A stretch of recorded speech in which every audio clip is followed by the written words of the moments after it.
Hello everyone, today I'll be showing you how to make liquid multipurpose soup from the comfort of your home with just a few ingredients.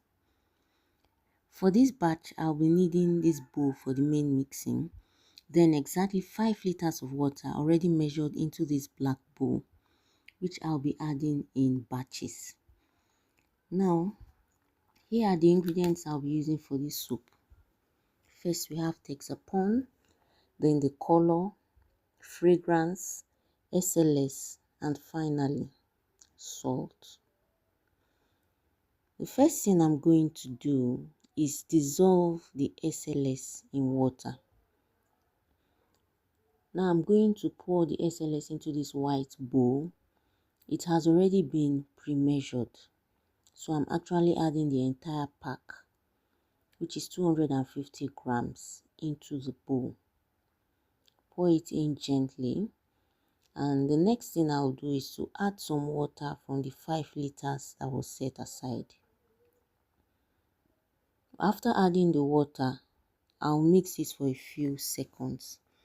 The idea is to break it up a bit. It actually needs some time to fully dissolve.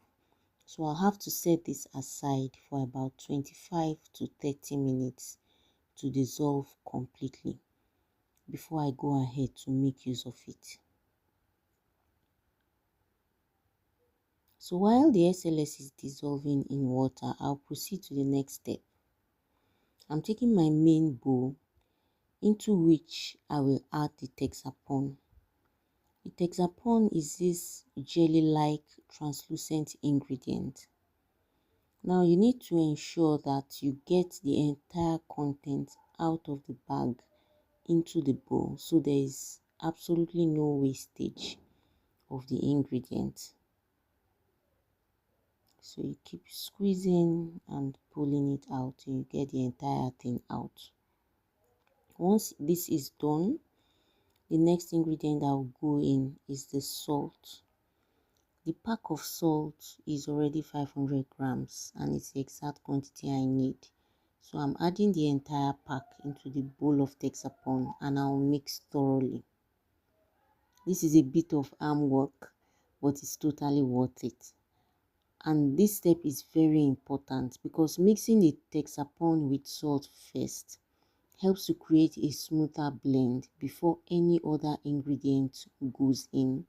You want to make sure that there is no dry particle of the salt left by the time you are done mixing. It actually takes just a few minutes. Now that the texapon mixture is ready, the SLS fully dissolved, I'll start adding the SLS, but I'll add it in 3 different additions.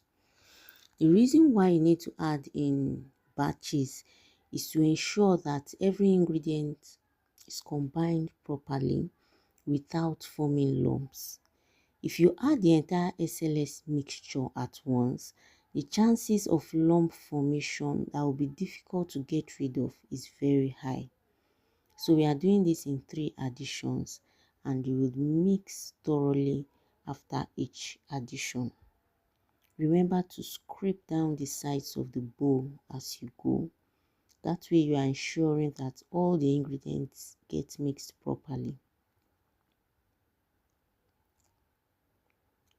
The texture is becoming lighter and easier to mix, and you can see I've added the last batch of the SLS and water mixture. So mix, scrape down the sides of the bowl.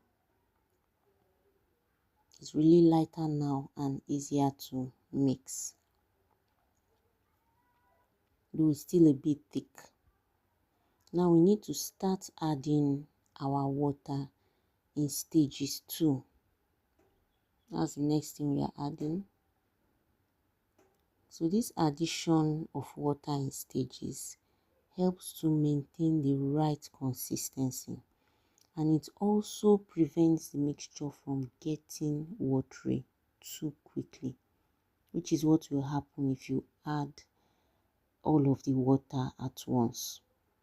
Remember, our aim is not to end up with a multi-purpose soup that is too watery, so we need to go easy on the water addition. Now let me quickly mention here that Texapon is what makes the soap foam and lather well. SLS is also a foaming agent that breaks down grease and dirt. The salt, on the other hand, helps to thicken the soap and stabilize the pH level of the soap.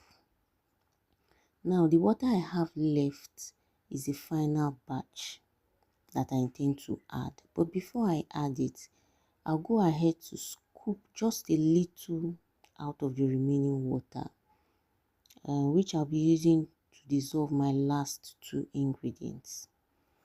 These two ingredients are actually optional. You can skip this stage if you do not wish to use color and fragrance for the soap. I'm using just a quarter teaspoon of color, and then I'll add in half a teaspoon of fragrance.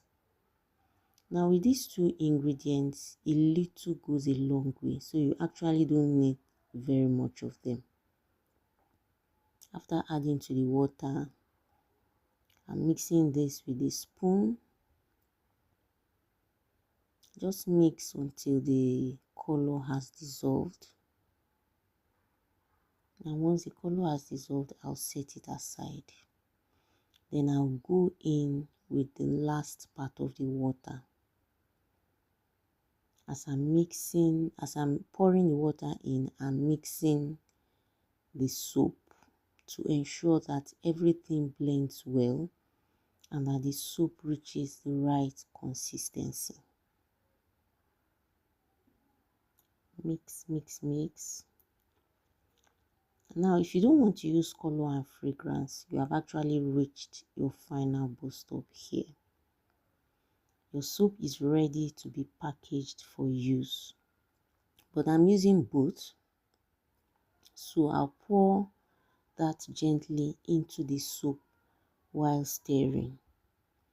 The color gives the soap an attractive appearance, while fragrance makes it smell really good, and it also masks any unpleasant odor from other active ingredients.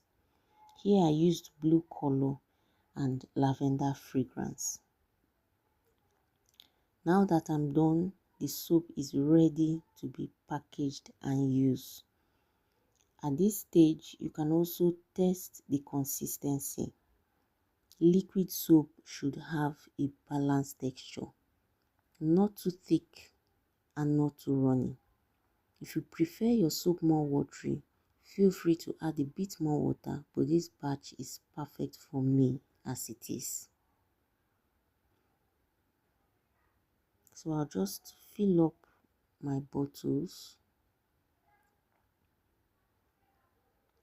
Remember, I used just 5 liters of water. So the 5 liters with the addition of other ingredients give me a batch of a little over 5 liters of multi-purpose liquid soap. Now note how dull the soap looks. The color looks a bit dull, but I'm going to leave this to rest overnight after packaging. By the time this has some hours to rest, it would have settled completely. And this is because all the trapped air bubbles have had time to escape and the ingredients have fully integrated into the liquid, and then all the cloudiness would have reduced, making the soap look clearer. And that's it. Our homemade liquid multi-purpose soap is ready. This is a simple and cost-effective way to make yours at home, and it works just as well as store-bought ones. Now let's do a quick test to see how well this soap lathers. I've added some water to the bucket from which I filled the bottles, and as you can see, it produces a rich and foamy lather. And this simply means it is going to be super effective for cleaning. You can use this soap for washing dishes, mopping floors, cleaning kitchen surfaces, scrubbing bathrooms, washing cars, and other general household cleaning. It is versatile, effective, and saves you a lot of money too. This is what the soap looks like right after I packaged it, before I left it to settle. And this is what it looks like after I left it overnight. It looks really clear, the color is popping, and you are ready to use it. If you found this video helpful, don't forget to like, share, and save for more tips. Thank you.